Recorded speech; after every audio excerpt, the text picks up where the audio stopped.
Welcome to Oxford News This Week. This week, Addison Township says goodbye to a longtime friend. CJ Carnacchio helps out the chili cause, and fast thinking by an Oxford deputy. This and more, the Oxford News begins right now.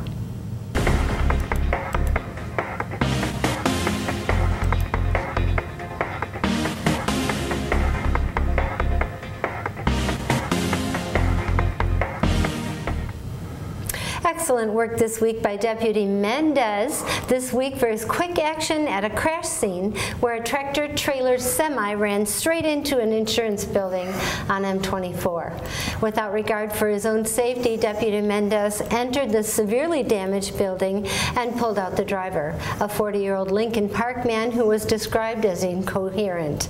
The driver was injured and taken to the hospital. It does not appear drugs or alcohol were a factor in the crash, which does remain under investigation.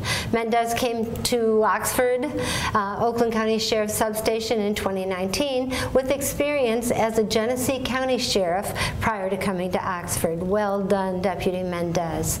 Jim? As it stands, the Charter Township of Oxford does not yet have any of the $2 million allotted through the American Rescue Plan Act. The act states that the federal funds can be used for public health initiatives, replacing lost public revenue and covering other economic losses from the public health emergency caused by the pandemic. Provide an additional pay for resident essential workers, I should say, and pay for water, sewer, and broadband infrastructure projects. A committee has been assigned by the board to review these options in which to apply for funds. Board members and members of the public have submitted ideas to the committee to determine how to use the funds. The Village of Oxford has already received their funds, an amount nearly $400,000 plus, which the village manager Joe Medor says he will recommend to the council 100% of it on a new water line replacement.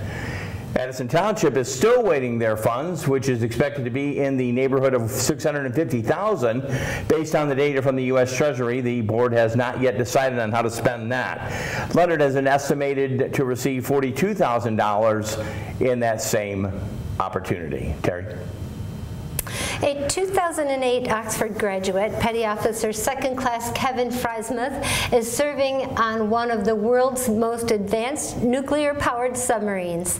The 10-year veteran said he realized in college he wanted to do something more and always wanted to serve, so he signed up to join the Navy. Today, Frysmuth serves as a missile technician responsible for operating, maintaining, and providing security for nuclear weapons and their associated missiles and support systems. Thank you for your service, Petty Officer Second Class Frysmuth. Jim? Not sure what to get your loved ones for the holiday season? It's going to be here before you know it. Look no more. Give the gift of Oxford. A Downtown Development Authority will be offering a local gift card from November 1st. A full list of participating businesses will be on the back of the card holder and on the DDA website. The DDA will provide a link to purchase the card on their website as well, social media page, or go to the office at 22 West Burdick. Terry? If you missed last week's library town hall on the expansion project, set your calendar for the next one, which is October 28th at 10 a.m. at the library. The topic discussed will be the proposed expansion plans, project renderings, layout and design, and project costs, and bond language. Both the architect Seth Panchensky and library director Brian Cloutier will be on hand to answer any and all questions. Voters will go to the polls on November 2nd to determine the fate of the library capital improvement bond. Jim? You know, there's a chill in the air, and that must mean the chilly time, right? Last weekend proved to be good for that. The Scarecrow Festival, Chili Cook-Off in Centennial Park. Oxford Township Communications and Grant Manager CJ Carnacchio prepared 4 gallons of rich elk chili to represent both the township and the free meals program, held on Wednesday evenings at the Emmanuel Congregational United Church in downtown Oxford. Carnacchio tied with the Sweet Amy's Eating House of Orion. I wish I could have been up here. Township for the Judge's Choice Award. Congratulations to CJ. Congratulations to everybody who participated. Terry? The Oxford Public Library is having a number of Halloween-themed events for teens and kids coming up. The first was last week, the return of Haunted Lock-ins for grades 6 through 12. Teens are invited to take part in the Franken Toy Laboratory on the 30th. Attendees will build new toys out of old ones. Registration is required. On the 30th and 31st, kids are welcome to trick-or-treat at the library, going from department to department in costume. The festivities begin at 10 a.m. to 4 on the 30th and from 1 p.m. to 4 p.m. on the 31st. Jim?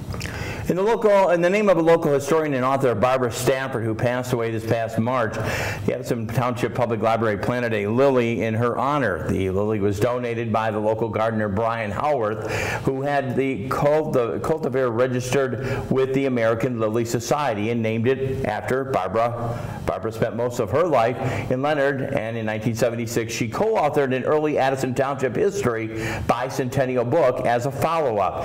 In 2000, she published the Addison album. Library director Jamia Berman said, Barbara brought this so much to the community, and she will be missed. We'll be back in just a little bit. Dave Kenny will have Auto Talk, Science, and the News. I'll be back with sports, an interesting football season going on. We'll have that next, coming up on Oxford News This Week. The Pollyann Trail is a rails to trails, non-motorized, 16.9-mile path. It is maintained by the Pollyann Trailway Management Council, which is made up of 2 representatives from each of the 5 communities the Pollyann Trail traverses through.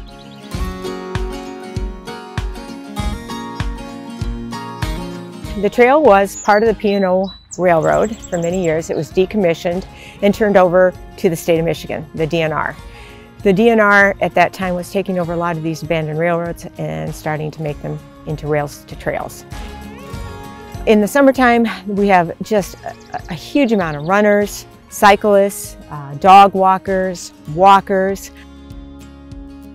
In the winter, we have cross-country skiing, snowshoeing, running, walking. You know, it's a 4-season place. Here at Clarkston Road, which we have nicknamed Water Depot, we are part of the Iron Bell Trail. We have just completed a connector that connects the Pollyann Trail with the Paint Creek Trail, which connects into the Clinton River Trail, every other trail you could possibly imagine. The sky's the limit, basically. You can do 100 miles out and back and never see the same thing twice. We have 2 paved sections on the trail. We have a little over 1.25 mile paved section that does abut a handicap accessible parking lot that attaches to one of our township parks in Oxford that is also paved. So they have a 1-mile loop that goes up to the library. So it's very nice. It's very user-friendly for people that do have mobility issues or young children just learning to ride their bikes. Mile 0 starts in Orion Township, and it's pretty much a little more developed than any other part of the trail. You get into downtown Oxford, you can stop at Frosty Boys Ice Creams. You can have adult beverages or dinners or snacks right in town. It works out pretty nice. And then going out, you go to Addison Township, which is very rural. There's lots of horses, lots of deer, turkeys. And then you get into the village of Leonard, which is a very small community. We have a lovely equestrian center there. We have corrals, watering stations, tie-ups for our horses. Several people have come up to me and said that they moved here specifically to be close to this particular trail. I haven't ever passed a bench or a picnic table where there hasn't been people at it. You don't need anything fancy to come out here and enjoy the Pollyann. Just put on a pair of shoes and come for a walk. Welcome to Auto Talk. I'm Dave Kenny, and this story is taken from Automotive News. The prices dealers pay for cars and trucks at Manheim auctions climbed to an all-time high in September and will likely remain elevated throughout spring. Whether dealers are shopping hard because of a shortage of new vehicles or in early anticipation of seasonally strong demand in the spring, or both, it's clear there is an appetite for wholesale cars and trucks. Wholesale values rose 27% last month from September of 2020, according to the Manheim Used Vehicle Value Index, which tracks prices of cars and trucks sold at auctions. And September is not likely to mark the peak for this year. Basically, the odds favor more increases between between now and spring because we're still in a very supply-constrained market in total in both the wholesale market and the new vehicle market, Cox Automotive Chief Economist Jonathan Smoke said in a conference call. He added that relatively high sales conversion rates continue to suggest aggressive buying by dealers. The sales conversion rate at Manheim, a unit of Cox Automotive, was 65% last month. It was 52% in September of 2019, and with new vehicle production still hampered by the chip shortage and the consumer demand relatively strong, wholesale values are expected to stay elevated well into next year. Used retail days supply was estimated at 37 days in September. Normal days supplies, which Cox estimated using data from its vAuto inventory tracking software, is 44 days. Wholesale supply ended September at 18 days. A normal wholesale supply is 23. Used vehicle inventory levels have been faring far better than new, and in fact have been inching toward normal levels as of late, Smoke said. New inventory as of mid-September was down 75% compared to 2019, with days supplies down a little less as the declining sales pace has kept days supply at its bottom for the last several months, he said. The constraint is generally not squeezing dealers' bottom lines. When asked about high wholesale prices pressuring dealer margins, Smoke noted that auctions represent only the most expensive method for dealers to get used cars and trucks. A typical franchise dealer sources only about a quarter of their used inventory from auctions, he says. With broad consumer demand and high conversion rates, Cox forecasts wholesale prices could rise another 2 to 3% through October and into November. I also think that the odds of any price decline between now and the tax season next year is extremely low, Smoke said. Prices could increase about 2% from this year's peak during next spring's tax refund session, he says. Then, in the back half of next year, vehicles could once again return to being naturally depreciating assets. That said, demand will be by no means collapse, Smoke added, as he noted that Cox forecast used vehicle sales next year to be at record levels and for 2023 to show further growth. But the ultimate caveat here, Smoke said, is the assumption that the production problems do end up being behind us this quarter and start to see gradual improvement. And we all hope for that. Well, that's it for this edition of Auto Talk. I'm Dave Kenny, and we'll be right back.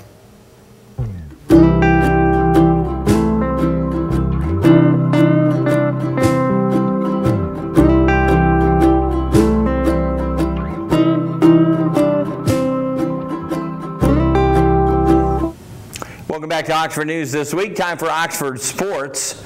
The Oxford High School Wildcats secured a last-second win over the Stony Creek Cougars.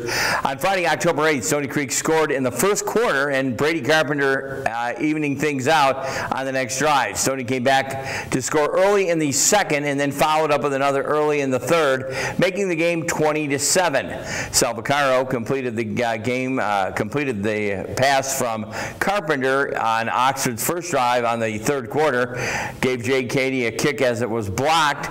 That set the score up to 20-13. Carpenter and John Asciuto put in another touchdown about 8 minutes into the fourth quarter. Cady had a kick, even the score at 20-all, keeping the Cougars at bay until overtime. Vaccaro rushed to Oxford for the first play of the overtime and to score at 27-20. Once Cady cleared the posts, Stony rushed for their touchdown. But the Oxford defense stopped the two-point attempt at the end of the game as Stony Creek did go for the win and not another tie. Again, final score there was 27-26. With their win over the Cougars, Oxford finished the OAA Red season in the black with 3 wins and 2 losses to their record. That puts the Wildcats third in the league behind 4. Clarkston and the undefeated West Bloomfield. The OAA Red season is over, but the Oxford has 2 more games left in the overall play. Again, this past week they hosted the Rochester Falcons. That game should be on TV within the week or so. Make sure turn it down right now if you don't want to know the score and you want to be surprised. Okay, now that your volume's down. For those who kept it up, Oxford won 33-14. Okay, now that you have your volume back up, the game will be on OCTV in the next few days. Again, I hope I didn't spoil it for you. Next on the contest will be Chippewa Valley. That'll be the last game of the season, home game here. We are going to cover it, send a crew out there. Once again, Oxford football doing fairly well this year with Coach Line, picking up that big win in Lake Orion. I tell you, that was the big one. The mini golf course at Groveland Oaks County Park and Campground in Holly has received a facelift after the Girl Scout Troop 70945 helped transform the garden beds in September. Girl Scouts Rowan Spear, Megan Spear, Kaylee Henke, Elena Henke spent the last days of summer cleaning up the garden beds, planting native species that will look great in spring, summer, and fall. They also added colorful garden stones they crafted themselves. Master gardener Linda Dorsey had already begun the transformation when Kaylee reached out to the Groveland Oaks at the end of June asking if there was anything that they could do as a project, and that a few of her troop members could work on. The mini golf course seemed like the perfect fit. Working twice a week, the garden beds took more than 5 weeks to complete.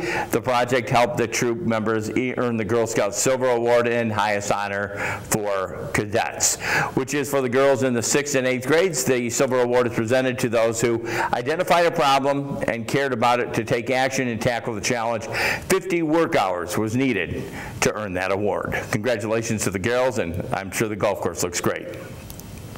The Oxford High School equestrian team won the title of reserve champion at the Michigan Interscholastic Horsemanship Association Region E competition at Ingham County Fairgrounds. Say that twice.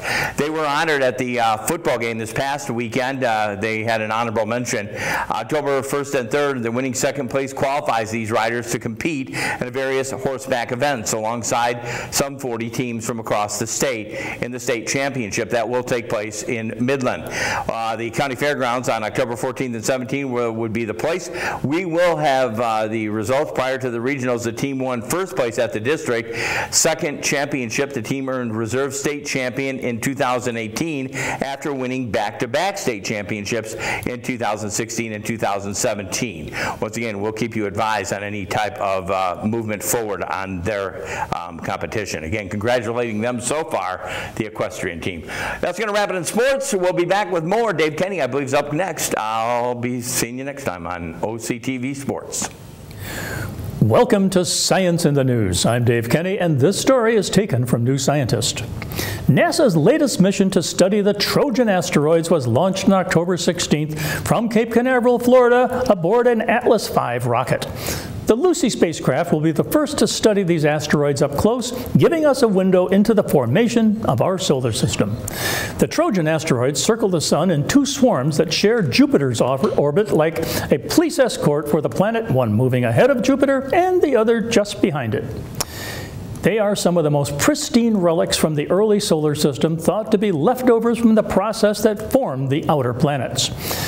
They're held there by the gravitational effect of Jupiter and the Sun. So if you put an object there early in the solar system history, it will be stable forever, says mission leader Hal Evanson at Southwest Research Institute in Texas during a press conference on October 13th. These things really are the fossils of what planets form from.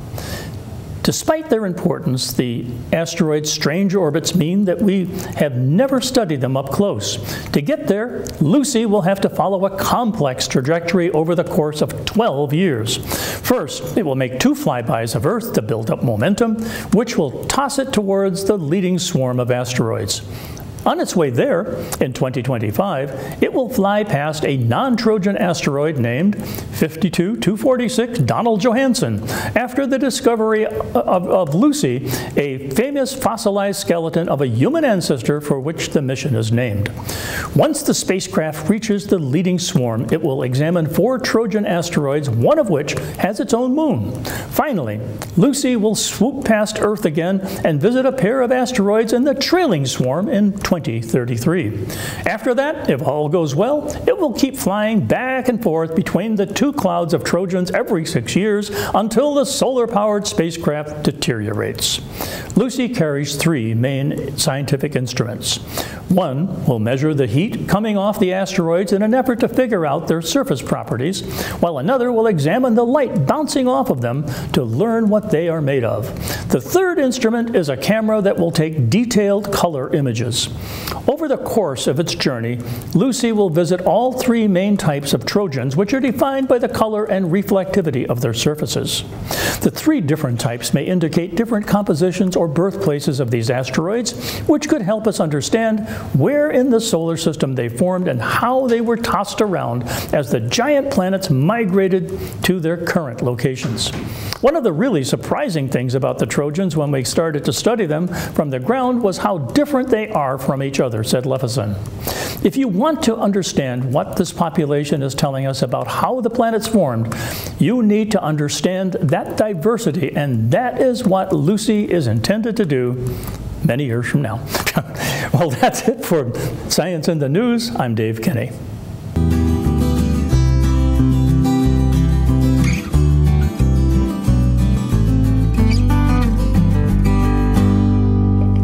So that's it for Oxford News this week. Kelly Westbrook had a big event this past weekend with the Scarecrow Festival. She's the new director for the DDA. Oh, cool. This was her first big event. She's had some other ones, I guess, maybe testing the waters. People are willing to participate, but I understand it went really well. I mean, it sounded like the chili cook-off in itself would have been successful, and then you had to pair that up with the Scarecrow Festival. I wish I could have came back home to Oxford. I was busy working this weekend and doing traffic around the area, but just I mean, I love chili, okay? Me too. And I remember we used to have that chili cook-off in Oxford, and I can't even imagine how that must have went. And again, they had a good weekend to do it. And good for CJ. This was his first year in the chili cook-off. 4 gallons of that stuff? 4 gallons I wonder if they got through elk chili. It sounds like it was delicious. There was nothing left over for us to taste. You know, Connie works here at the studio. She could have brought some to us. We didn't get no leftovers? CJ didn't have any leftovers. That's only why I came into work today. I was going to call off.